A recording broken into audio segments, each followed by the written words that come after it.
Renungkan akan firman Tuhan.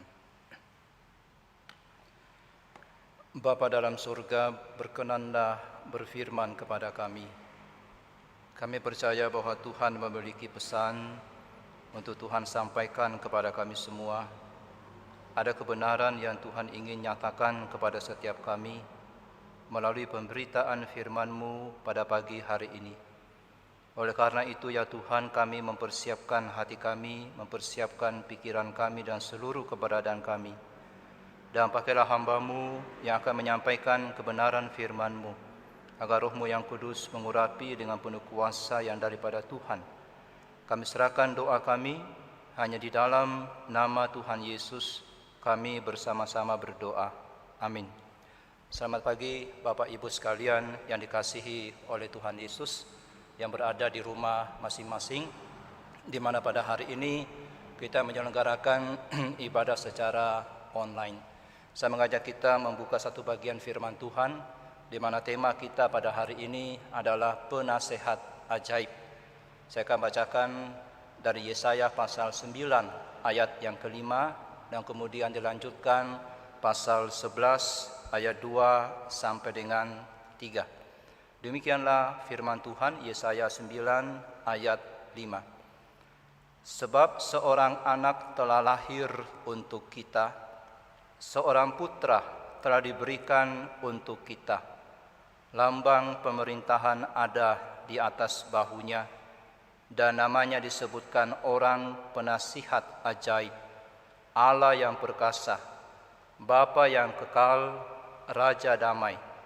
Yesaya 11 ayat 2 sampai ayatnya yang ketiga. Roh Tuhan akan ada padanya, roh hikmat dan pengertian, roh nasihat dan keperkasaan, roh pengenalan dan takut akan Tuhan. Ya, kesenangannya ialah takut akan Tuhan. Ia tidak akan menghakimi dengan sekilas pandang saja atau menjatuhkan keputusan menurut kata orang. Saudaraku, kita semuanya membutuhkan penasihat. Di dunia ini saya kira ada berbagai macam penasihat, dan setiap kita membutuhkan beberapa penasihat. Ada yang namanya penasihat keuangan, ada penasihat bisnis, ada penasihat perpajakan, ada seorang psikolog atau konselor, ada penasihat pernikahan, ada penasihat hukum, ada pembimbing rohani, dan banyak lagi penasihat-penasihat lainnya. Semakin besar tanggung jawab seseorang, maka semakin dia membutuhkan seorang penasihat, dan bahkan lebih daripada satu penasihat. Presiden Barack Obama, Presiden Amerika Serikat yang ke-44, yaitu pada tahun 2009 ketika dia dilantik sebagai presiden, dia dan istrinya diberikan penasihat, dan istrinya Michelle Obama katakan bahwa dia juga perlu penasihat untuk anak-anaknya, yakni bagaimana supaya anak-anak dia tahu menjadi seorang anak presiden. Dan dengan biaya negara, anak-anak Presiden Obama pun mendapatkan penasihat bagaimana bersikap seperti seorang anak presiden. Saudara, Bapak Presiden Joko Widodo juga butuh penasihat. Dia mengangkat 9 anggota Dewan Pertimbangan Presiden Watimpres sebagai penasihatnya. Jadi setiap orang pasti memiliki penasihatnya masing-masing. Semakin tinggi jabatan seseorang, semakin penting jabatannya, maka semakin dia membutuhkan banyak penasihat-penasihat. Saudaraku, ada yang sanggup membayar penasihat ahli, ada juga yang menjadikan sahabat sendiri sebagai penasihatnya, ada juga yang menjadikan istri sebagai penasihatnya. Setiap orang pasti punya penasihat, baik itu yang berbayar ataupun yang gratis. Seorang yang tidak memiliki penasihat adalah orang yang malang. Saudara, firman Tuhan mengatakan di dalam Amsal pasal 24 ayat yang ke-6, karena hanya dengan perencanaan engkau dapat berperang, dan kemenangan itu tergantung pada penasihat yang banyak. Amsal 11 ayat 14 berkata, "Jikalau tidak ada pemimpin, jatuhlah bangsa. Tetapi jikalau penasihat banyak, keselamatan ada." Dan Amsal 15 ayat 22 berkata, "Rancangan gagal kalau tidak ada pertimbangan, tetapi terlaksana kalau penasihat banyak." Tetapi kita mesti berhati-hati, saudara, dengan penasihat yang berada di sekeliling kita. Ada penasihat yang baik, tapi ada juga penasihat yang buruk. Ada penasihat yang bermaksud baik, tetapi nasihatnya buruk. Hatinya sih baik, teman kita baik, tetapi nasihatnya buruk. Tetapi ada juga penasihat yang bermaksud jahat dan memberikan nasihat-nasihat yang buruk. Raja Rehabeam memiliki dua macam penasihat, yakni orang tua sebagai penasihat-penasihat dia dan anak-anak muda sebagai penasihat-penasihat dia. Dan masing-masing memberikan nasihat yang berbeda. Rehabeam mengikuti nasihat yang buruk yang pada waktu itu berasal dari orang muda. Tidak semua nasihat orang muda buruk, tapi pas pada waktu itu nasihat orang muda itu buruk dan akibatnya terjadi pemberontakan. Kita pasti, saudaraku, dikelilingi oleh banyak penasihat-penasihat. Pertanyaannya adalah nasihat yang mana yang saudara akan ikuti? Yang mana yang kita akan ikuti? Belum lagi dengan pertimbangan kita, yang mana yang kita akan ikuti? Apa yang harus saya lakukan? Bagaimana sikap saya dalam kondisi yang sedang saya alami pada saat ini? Sudah, oleh karena itulah kita membutuhkan penasihat lebih daripada sekedar penasihat. Kita membutuhkan penasihat ajaib. Penasihat ajaib untuk mengambil keputusan, penasihat ajaib untuk menghadapi situasi yang sulit, situasi yang menyenangkan, dan situasi apapun itu kita membutuhkan penasihat ajaib. Saudaraku, penasihat ajaib ini tidak sama dengan penasihat-penasihat yang berada di sekitar kita. Karena penasihat ajaib ini adalah penasihat untuk semua kalangan.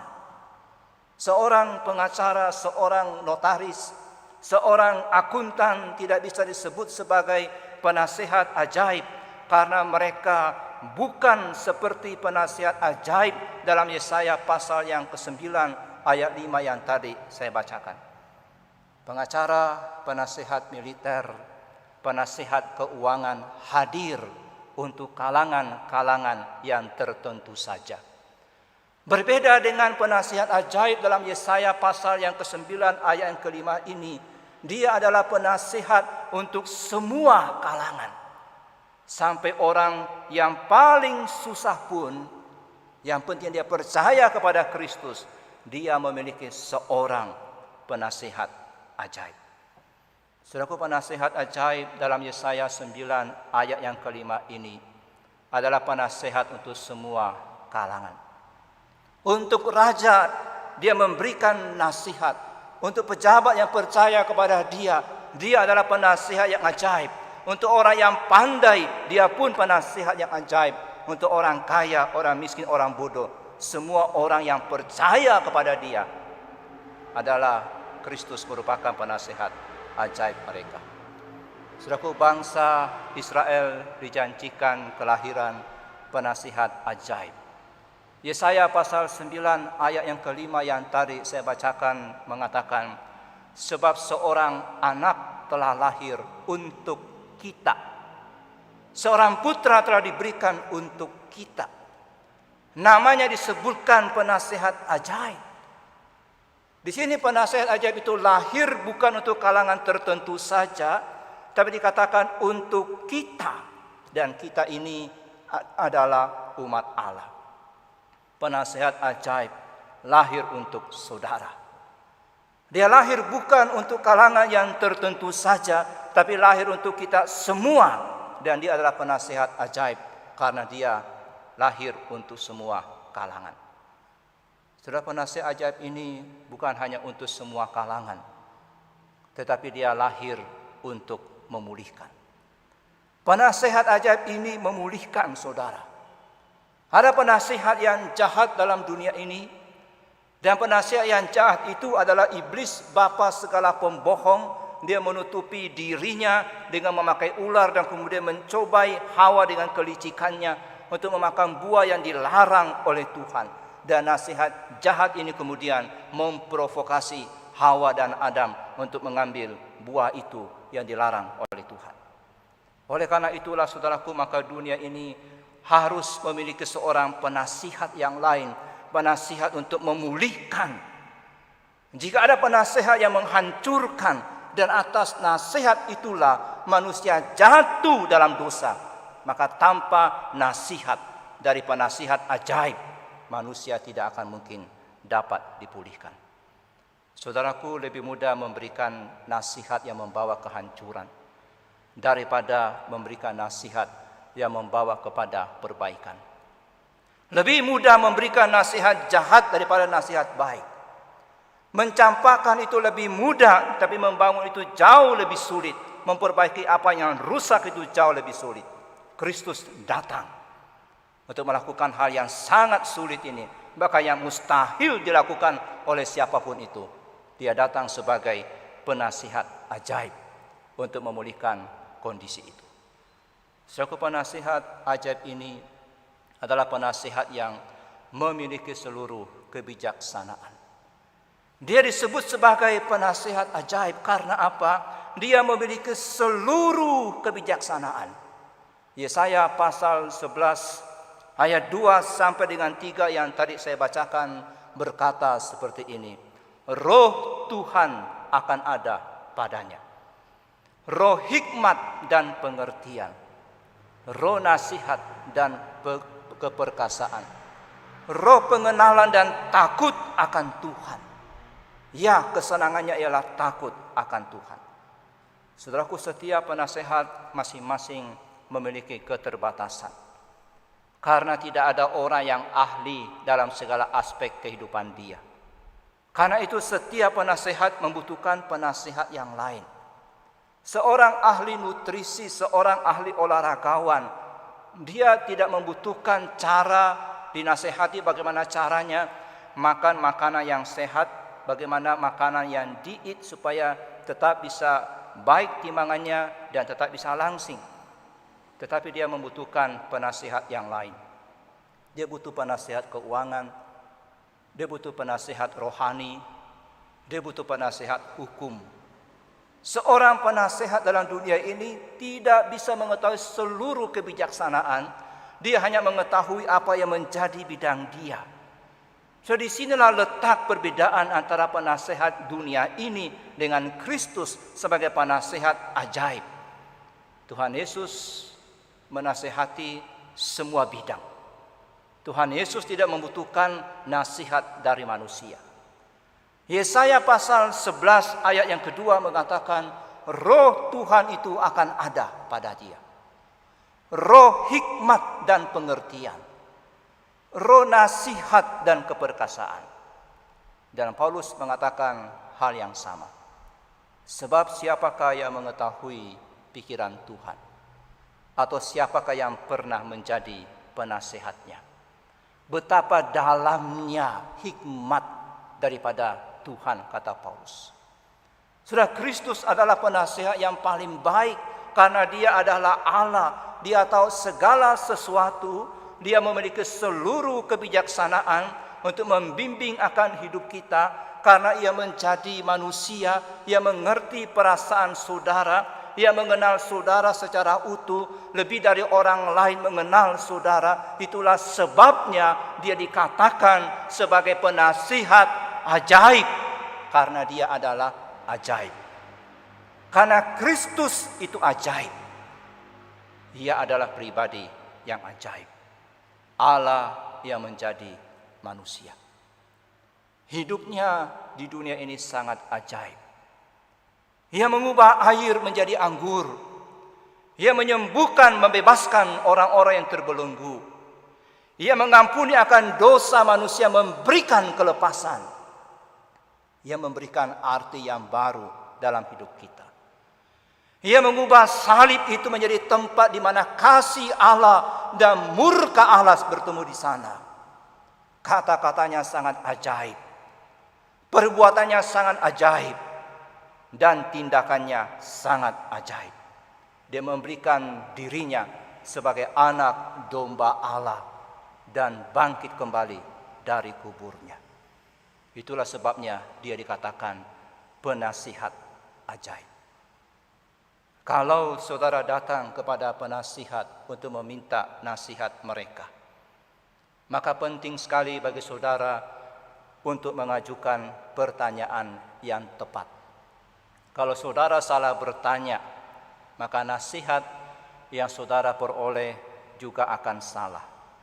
Misal, saudara pergi kepada seorang konselor dan berkata, "Pak atau Ibu, bagaimana saya bisa mengatasi masalah keuangan saya?" Padahal saudara tidak sedang bermasalah dalam hal keuangan. Maka saudara akan mendapatkan jawaban yang salah dari konselor tersebut. Demikian juga kalau kita nggak bisa ungkapkan sesungguhnya apa yang di hati kita dan bertanya kepada konselor itu, dia mungkin akan memberikan jawaban yang tidak tepat karena saudara mengajukan pertanyaan yang tidak tepat juga. Jadi bergantung kepada kita bagaimana kita mengajukan pertanyaan itu. Kita hendak minta tolong apa kepada seorang konselor atau kepada seorang penasihat apapun itu. Tetapi kalau saudara datang kepada Tuhan Yesus, dia bukan hanya memberikan jawaban yang saudara cari, tapi dia juga tahu dan mengenal pertanyaan saudara. Bahkan sebelum saudara mengucapkan pertanyaan itu. Dia tahu apa yang menjadi pergumulan saudara. Bahkan walaupun saudara tidak bisa mengungkapkan secara sempurna dalam kalimat-kalimat saudara, dia tahu akan hal itu. Seseorang pernah berkata, nasihat dari Tuhan itu adalah madu untuk lidah kita, harmoni untuk telinga kita, kesehatan untuk tubuh kita, berkat untuk jiwa kita, dan harapan untuk hati kita. Saudaraku, kita membutuhkan penasihat ajaib untuk menolong kita dalam kegelapan hidup kita. Di dalam kegelapan masalah yang kita sedang hadapi. Di dalam kegelapan akan dosa yang sedang kita bergumul di dalamnya. Saudara, kita tahu bahwa kondisi dari bangsa Israel pada waktu itu sedang berada dalam kondisi yang putus asa. Mereka menghadapi situasi yang sulit sekali. Mereka menghadapi serangan dari asing, dari Asyur. Kondisi ekonomi pada waktu itu tidak menentu dan sedang merosot dengan tajam sekali. Demikian juga penyakit itu mudah muncul karena orang-orang stres pada waktu itu. Dan bukan hanya itu, saudara. Mereka yang mengalami tekanan ini melakukan berbagai macam dosa.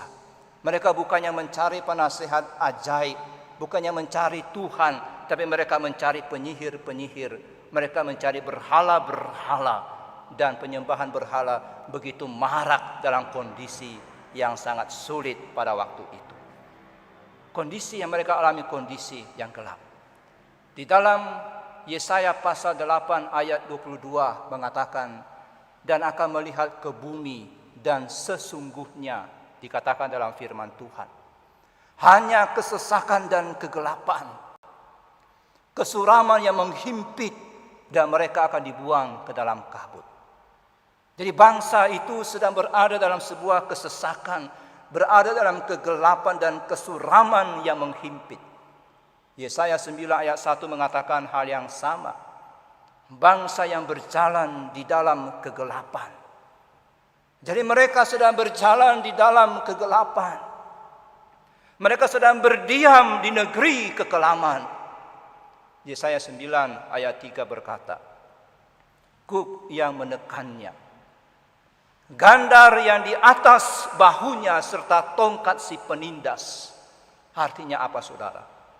Artinya bangsa itu sedang tertekan. Mereka sedang tertindas. Ada kuk yang menekan mereka. dangkuk itu dipasang oleh bangsa lain. Jadi mereka sedang berada dalam kesesakan, berada dalam kegelapan. Mereka sedang berdiam di negeri kelelaman, sedang berada dalam kesuraman, dan mereka sedang tertekan. Mereka berada dalam kondisi putus asa. Dan semua kata-kata yang buruk, kata-kata yang negatif sedang mereka alami. Sesak, gelap, kelam, suram, tertekan, tertindas. Mereka mengalami semua hal itu, saudara. Saya kira kondisi ini mirip dengan apa yang kita saksikan dalam dunia saat ini, khususnya di Indonesia, di mana begitu dekat dengan kita. Kondisi ekonomi yang buruk, penyebaran COVID yang tinggi, yang pernah mencapai sampai angka 8.000 orang. Dahulu orang yang kita tidak terlalu kenal, tapi sekarang orang yang kita kenal yang sangat dekat dengan kita, itu pun terpapar. COVID itu bukan lagi ada di luar di jalan raya, tapi sudah ada di teras rumah kita. Kita berusaha menghindar, tapi sudah begitu dekat COVID itu. Suasana politik yang tidak menentu saat ini. Suasana ekonomi yang juga menurun terus dengan menurun begitu tajam. Suasana hati Israel tidak diragukan, itu mirip seperti yang kita saksikan pada hari ini di kota-kota, di Bandung, di Jakarta, di kota-kota yang lain, dan bahkan di dunia. Kita mungkin bisa mengatakan kita sedang sesak. Kita sedang ada dalam gelap persoalan kita. Kita ada dalam kondisi yang kelam, suram, tertekan, tertindas. Sudah tidak ada orang yang kebal terhadap suasana yang seperti itu. Suasana yang sesak, yang gelap, yang kelam, suram, tertekan dan tertindas. Dan itulah yang dikatakan oleh Mazmur 23 sebagai lembah kekelaman. Terkadang kita harus masuk ke dalam lembah itu. Kita enggak selalu ada di jalan yang rata dan ada rumput yang hijau di sana. Tapi terkadang kita mesti melewati lembah itu. Sudah 2 minggu yang lalu, Senin 23 November, saya membesuk seorang yang sakit di rumah sakit karena stroke. Dia sudah tua. Saya bersama dengan seorang rekan. Dan rencana hari itu sebenarnya dia boleh pulang dari rumah sakit. Tetapi ternyata hari itu dikatakan dia tidak boleh pulang karena suhu tubuhnya masih tinggi. Dan kami pun mendoakan dia. Hari demi hari berlalu. Saya sudah lupa peristiwa itu. Saya bertanya bagaimana kondisi dia. Dan kemudian pada hari Jumat, saya dapat berita bahwa orang yang saya besuk itu kena COVID. Sudah saya langsung lemas mendengarkan kabar tersebut. Karena saya besuk pada hari Senin, dan kemudian dites katanya pada hari Selasa atau Rabu, dan hari Jumat ada hasil dan dikatakan COVID. Saya langsung kehilangan selera dan saya langsung merasa badan saya agak enggak enak. Tadinya enak-enak aja, tiba-tiba rasa enggak enak. Dan siangnya di hari yang sama, saya dengar lagi bahwa anak saya yang Jumat minggu lalu, Jumat sebelumnya, yang dia pernah ngobrol dengan seseorang selama 2 jam dalam ruangan tertutup, ber-AC, masker diturunin, tidak tutup hidung, diturunin ke hidung. Dan orang tersebut pada hari minggunya panas. Lalu cek darah, saya lupa hari apa, dan ternyata COVID. Dan orang tersebut telepon saya, Pak, saya COVID, dan tolong anak Bapak diperiksa juga. Saya semakin lemas, saudara. Saya nyetir mobil pulang ke rumah itu, pikiran saya kacau. Dan hari itu juga saya langsung rapid test dan kemudian hasilnya puji Tuhan non-reaktif. Tapi saya masih khawatir saudara, karena hasilnya katanya itu kalau rapid test enggak terlalu pas. Bergumul hari Jumat, Sabtu, Minggu, ya minggu lalu saudara, bukan minggu kemarin. Dan selama beberapa hari itu saya tegang sekali. Anak saya tegang, kami sekeluarga tegang. Badan yang tadinya sehat tiba-tiba terasa rada kurang enak. Saya selalu mencium bau, masih kecium enggak bau badan saya? Ternyata puji Tuhan masih kecium. Kalau dulunya ketika cium bau badan rasanya, loh kok bau sih? Sekarang puji Tuhan masih ada bau. Minyak tawon masih terasa. Makanan terus dirasa-rasa masih ada enggak? Dan saya sudah berpikir yang paling jelek pada waktu itu. Kalau kami sekeluarga kena COVID, jalani saja. So, dalam kondisi demikian, kami berdoa bersama-sama pada malam hari. Dan saya merasa sangat dikuatkan dengan doa bersama-sama itu. Dan dalam kondisi yang demikian, saya bersyukur sekali saudara. Kami punya penasihat ajaib.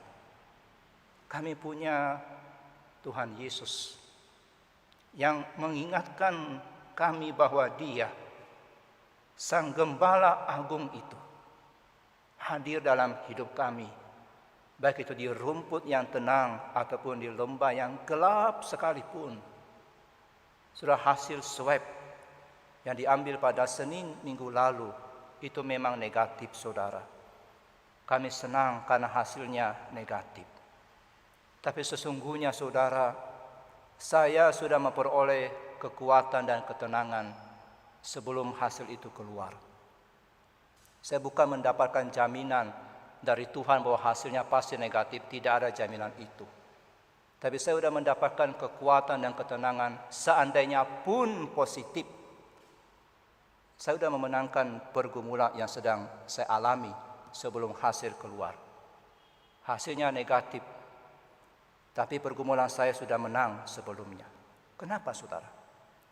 Kenapa saya bisa merasa tenang? Karena saya diberikan kekuatan oleh Sang Penasihat ajaib. Kristus yang menguatkan. Ya, di mana saya diingatkan bahwa walaupun saya berada dalam lembah yang gelap, seandainya pun masuk dalam lembah itu, di situ ada Tuhan. Di situ Dia hadir bersama-sama. Dia bukan hanya sekedar menasehati jalani jalan ini, jalani jalan itu, tetapi Dia ada di situ. Dia ada di lembah yang kelam itu. Dia hadir dalam lembah yang gelap itu. Inilah namanya penasihat ajaib. Bukan sekedar menasehati. Bukan sekedar memberikan saran ini dan itu.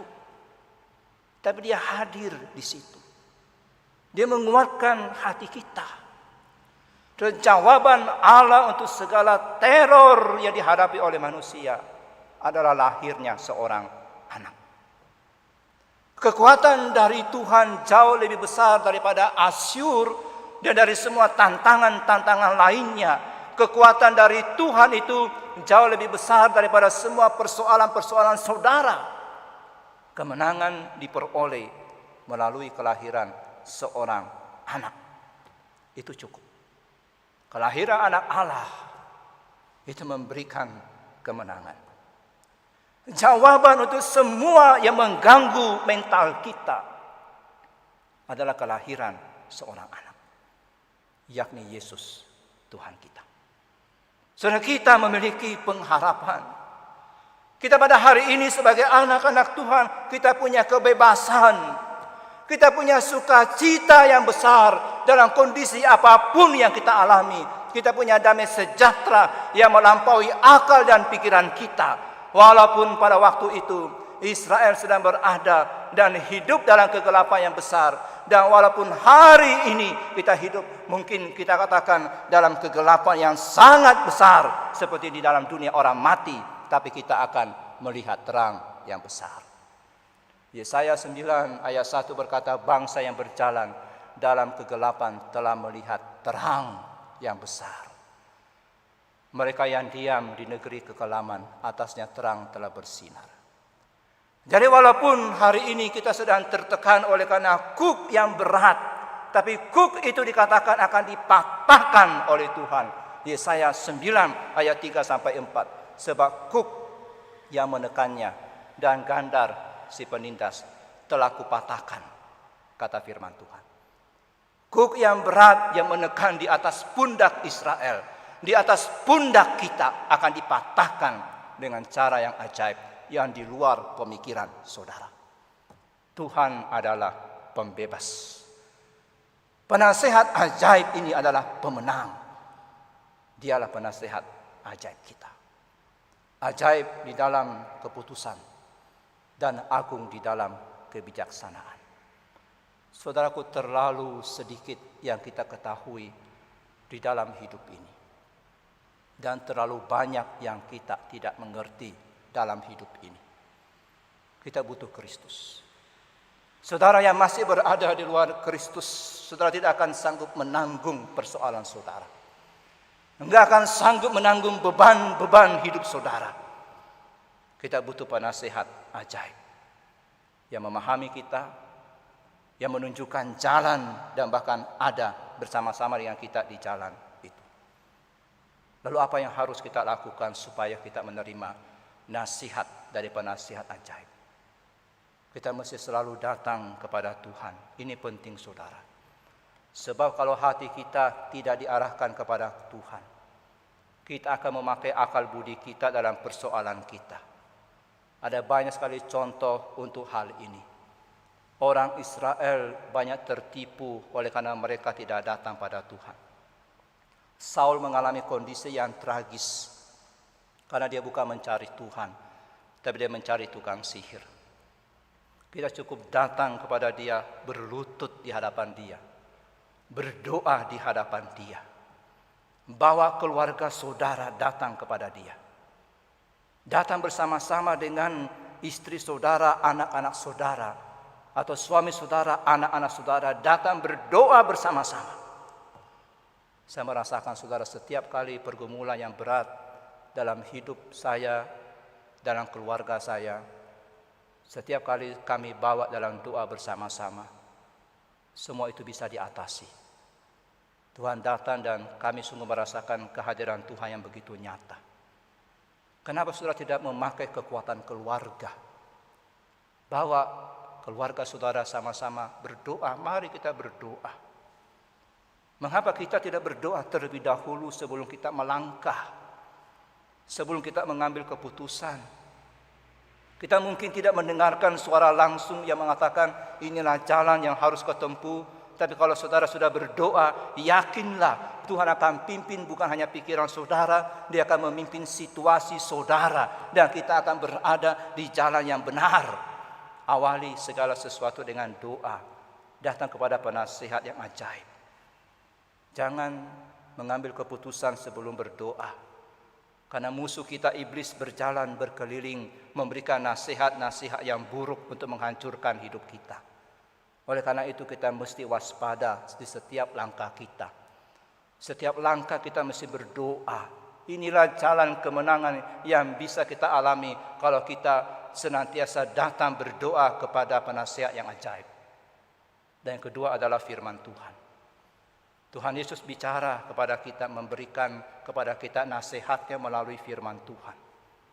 Apa yang muncul di kepala saya, saudara, yang menguatkan saya dalam kondisi yang tertekan selama beberapa hari itu, Mazmur 23. Sekalipun aku berjalan dalam lembah kekelaman, di situ engkau ada dan gadamu dan tongkatmu itulah yang menghibur aku. Firman Tuhan akan bicara, akan menguatkan kita. Disitulah sang penasihat ajaib memberikan kita nasihat. Dan dia tidak berubah, saudara. Seorang misionaris bercerita tentang perjalanannya yang menegangkan di China. Dan pada masa itu dia begitu ketakutan sekali. Dan seorang anak perempuan yang berusia 13 tahun berkata, "Ibu," misionaris ini perempuan, dia berkata, "Ibu, apakah ibu lupa pernah menceritakan kepada kami tentang Musa di padang gurun? Di mana Musa selama 40 tahun itu dia menghadapi tantangan yang begitu besar. baik dari luar maupun dari dalam, dari pemberontakan bangsa Israel. Tapi Musa bisa sanggup mengatasi itu karena apa? Karena ada Tuhan yang menyertai Nabi Musa. Tapi sang misionaris, ibu itu berkata dengan putus asa. Dia menjawab, "Iya anakku, saya tahu kisah itu. Tapi ibu bukan Musa, saya bukan Musa. Saya nggak punya iman seperti Musa," kata dia. Lalu anak itu berkata, "Betul. Tapi Tuhan Musa itu sama dengan Tuhan kita. Tuhannya Musa yang sudah membuat mujizat, yang memberikan pertolongan itu sama dengan Tuhan kita. Itu masih tetap Tuhan kita." Dan si ibu itu kemudian dikuatkan. Betul, dia bukan Musa, tapi Tuhannya sama. Yahweh yang menuntun dalam kondisi yang sulit. Penasihat ajaib. Ibrani 13 ayat 8 berkata, Yesus Kristus tetap sama. Baik kemarin, hari ini, dan sampai selama-lamanya. Saudara yang dikasihi oleh Tuhan, apakah saudara hari ini berada dalam kegelapan masalah? Apakah saudara hari ini berada dalam kegelapan dosa? Saudara tidak perlu mengakhiri hidup saudara. Dan tidak perlu putus asa. Di dalam situasi apapun yang kita hadapi pada hari ini, mari kita datang kepada penasihat ajaib, kepada Kristus. Kita dapat meletakkan semua masalah-masalah kita kepada Dia. Kegelapan kita, dosa kita, kesedihan kita, kegelapan kita serahkan kepada Dia, ketakutan kita serahkan kepada Dia. Saya katakan Dia masih berbicara kepada kita sampai hari ini. Dia masih berbicara melalui firman-Nya. Curahkan isi hati kita kepada Dia. Dan dengarkan Dia berbicara. Kristus akan memimpin hidup saudara setiap hari. Karena Tuhan kita, sang penasihat ajaib yang dituliskan dalam Yesaya ribuan tahun yang lalu itu, Ia tidak berubah. Ia adalah penasihat ajaib di masa lalu. Dia juga penasihat ajaib hari ini. Dan Dia akan tetap menjadi penasihat ajaib di masa depan kita. Hingga kita bisa melangkah, tidak takut menghadapi apapun itu. Karena ada sang penasihat ajaib bersama-sama dengan kita. Mari kita berdoa. Bapa di surga, terima kasih atas kebenaran firman-Mu, ya Tuhan. Kami sungguh tidak sanggup menghadapi menjalani hidup kami sendiri tanpa penasihat ajaib, yaitu Kristus Yesus. Mungkin kami memiliki begitu banyak penasihat dalam dunia ini, ya Tuhan. Kami bisa membayar penasihat-penasihat tersebut. Kami punya sahabat-sahabat yang bisa menjadi penasihat-penasihat kami. Tapi kami lebih dari itu membutuhkan sang penebus, membutuhkan penasihat ajaib, yaitu Kristus sendiri, yang telah ada di dalam kekekalan dan menasihati umat-Mu dalam sepanjang sejarah Israel, sejarah umat Allah, sejarah kekristenan, dan sampai hari ini, dan sampai yang akan datang. Engkau tetap sama, tidak berubah, kemarin, hari ini, sampai selama-lamanya.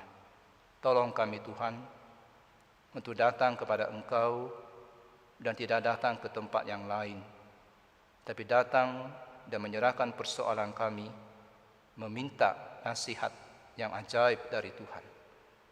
Dan biarlah Tuhan berbicara kepada kami, beri kepada kami kepekaan, beri kepada kami ketaatan.